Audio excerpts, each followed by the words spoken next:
Lawrence Warunge, the 24-year-old university student who killed his parents, a sibling, a cousin, and a mason in Kiambu last week, now says he was inspired by a character in a TV series called Killing Eve.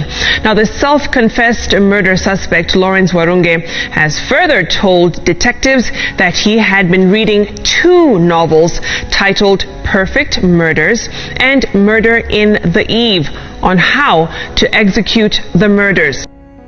December 4th, 2020, Nairobi's Jomo Kenyatta International Airport. Nicholas Njoroge, a nurse who had been working double shift in Atlanta to build his family's dream, steps into the Kenyan soil. He can't wait to have nyama choma and to meet his 4 kids. Ladies and gentlemen, we have just landed at Jomo Kenyatta International Airport, and Kenya Airways welcomes you to Nairobi, Kenya, or better still known to many as the capital of Africa. The local time is 7:30 a.m. and the temperature is 20 degrees Celsius.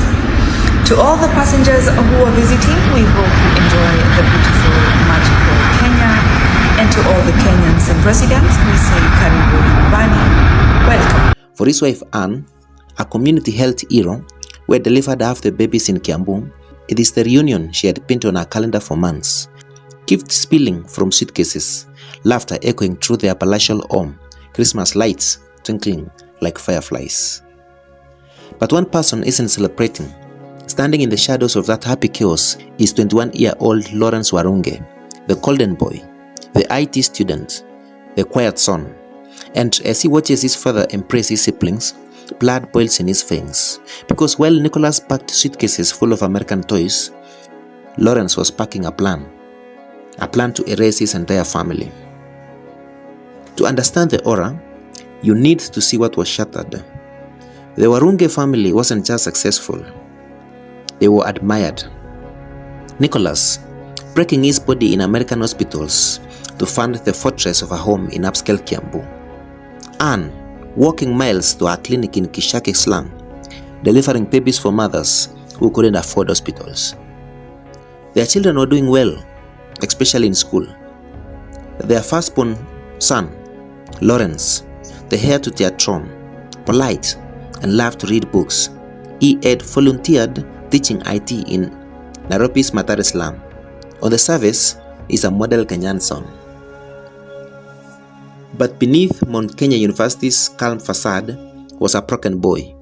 Lawrence believed his parents loved his siblings more, that they showered attention on his charismatic younger brother, Neville, that the adoption of his cousin Maxwell, another son to share their love, was the ultimate betrayal. This wasn't just resentment. He even reported his own mother to the police, not once, but twice. First, for poisoning his food, and the other for running a cult. To Anne, she was heartbroken. She thought that tough motherly love would fix him, but instead, it isolated him. And one day, while scrolling through Netflix, he found Killing Eve, not just a show, a revelation. Villanelle, the glamorous, psychopathic assassin, was everything Lawrence felt: betrayed, brilliant, entitled to vengeance. Then came season 3, episode 5. Villanelle visits her mother's Russian apartment, agitated over favorism that her own mother loved others more than her. She felt entitled to her mother's love, and she was not willing to share that love with anyone else. Her disguises, and also her calm. But he needed help, someone expendable, and this is where Sarah Muthoni, a 19-year-old smoky fender in Thika, struggling to feed her baby, and that's our story. Lawrence filled her mind with an Hollywood fantasy. He was the rich tycoon's son. She could be his queen. All she had to do was one small favor. After a few weeks of dating, Sarah was ready for her first assignment. He gave her some money to look for a room. Sarah rented a safe house in Mai Mai, 100 kilometers away. Perhaps love or desperation made her blind. December 24th, 2020. The Warunge compound is full of activities. Nicholas shares cold tusker with friends. Anne cooks ugali and stew.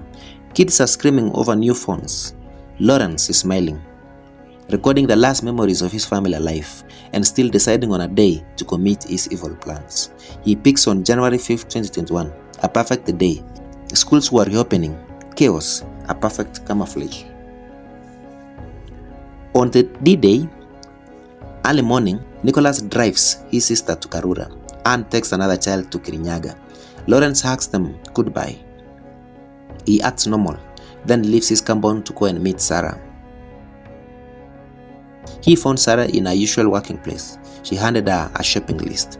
2 knives, a cheap black wig, women's sneakers size 8, a red jacket, and a child's doll, whose head he slices off in Naiva's supermarket bathroom. Was it a ritual or insanity? We don't know. What Lawrence did after receiving the shopping was shocking. He went to the least expected places, the Holy Family Basilica, Nairobi's holiest ground. He kneels, prays, asks God for forgiveness for the slaughter he'll commit in 3 hours. He then ditches his belongings at Naivas, dodging CCTV cameras, then boards a matatu home, where he arrives at 7 p.m. Lawrence isn't Lawrence anymore. He's Villanelle, and the show is about to start. His first victim was a 38-year-old farmhand, Stephen Kinyanjui, a metal pipe to the skull, then a knife to finish what was left of him. Lawrence hides the body in the coffee plantation. Then, like a stalker, he waits. Kuga kazi 5, mimi nikatokea. Kurudi nilikuwa narudi around saa 3. Kapata mwenzangu And a few minutes later, Nicholas arrives home from a party with friends, drunk, happy. He heads upstairs. For Lawrence, he was waiting in silence for the arrival of his father, and immediately Lawrence moves. He cuts the electricity, lights a green paper bag on fire outside the kitchen. Anne, stirring supper, steps into the courtyard to check what was happening. Unbeknownst to her, Lawrence, her first child, the fruit of her womb, was waiting for her with a sinister plan in the darkness. She hit her head with a metal rod, killing her instantly. But before she died, she screamed once. The screams alerted Nicholas. Drunk, confused, Nicholas stumbles downstairs, came face to face with Lawrence, a knife in his hand and the lifeless body of his wife lying down. For a moment, Nicholas thought that the alcohol he had enjoyed with his friends were playing with his mind. But within minutes, reality kicked in. He jumped from the second floor trying to flee, but unfortunately, he broke his leg. He crawls, dragging himself towards the gate. Lawrence follows him, step after step, 34 times. His father's intestines spill onto the manicured lawn.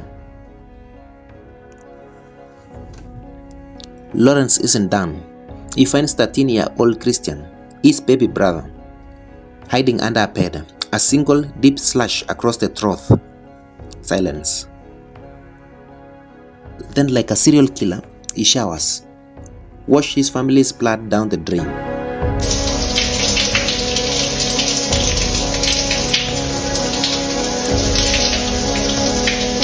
He eats Anne's ugali and stew at the kitchen table, watches killing Eve for the second time, and sleep in his parents' bed, while 5 bodies cooled in the Kenyan night.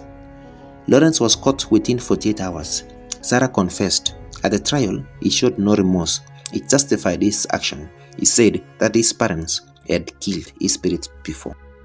Tumezoea unakuchika mtoto unampatia simu, anashinda na simu, ana scroll, hujui ni vitu gani na scroll. Ukitaka kupatia mtoto zawadi unampatia laptop na internet, anafanya vitu zake. Sasa hatuanze kuhakikisha kwamba every moment look at what. Forensic psychiatrist testified killing Eve wasn't the cause, but it was the spark. It weaponized this delusion, gave him a script for annihilation. The Warunges embodied the sacrifice of 1 million Kenyan families, parents breaking their bodies abroad, praying education lift their children higher. Their dream home in Kiambu, it's a cemetery now, windows broken, gardens overgrown, a monument to stolen futures. Lawrence didn't just kill Anne, Nicholas, Christian, Maxwell, and Stephen. He killed future graduations, grandchildren his parents would never hold. He killed the light in those Nairobi slums where Anne worked because she's not there to hold those babies anymore. So tonight, look around your table, the quiet one, that distant one, the one who smiles but never meets your eyes. Reach out before the silence becomes a scream, because the darkest monsters aren't in TV shows, they are sitting right beside you.